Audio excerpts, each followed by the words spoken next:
duke qenë transparent, po ju informojnë për të dhënat e para që kemi marrë nga 77 deg të Partisë Demokratike.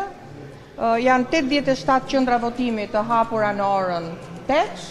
Votimi do të vazhdojë deri në orën 18. Procesi ka nisur dhe po vijon i qetë, pa asnjë problem dhe me pjesëmarrje të lartë.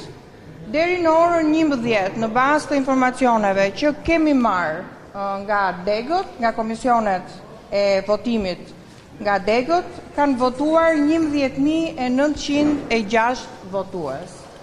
Kjo është e dhëna që kemi marrë tani. Të dhënën tjetër pra për numrin e votuesve do ta japim çdo 2 orë ose çdo 3 orë deri në orën 18 dhe në orën 18 më pas do bëjmë mbylljen e të gjithë numërimit dhe pastaj votimin në të gjitha degët. Sot janë thirrur për të votuar 51.737 antarë të Partisë Demokratike me të drejtë vota.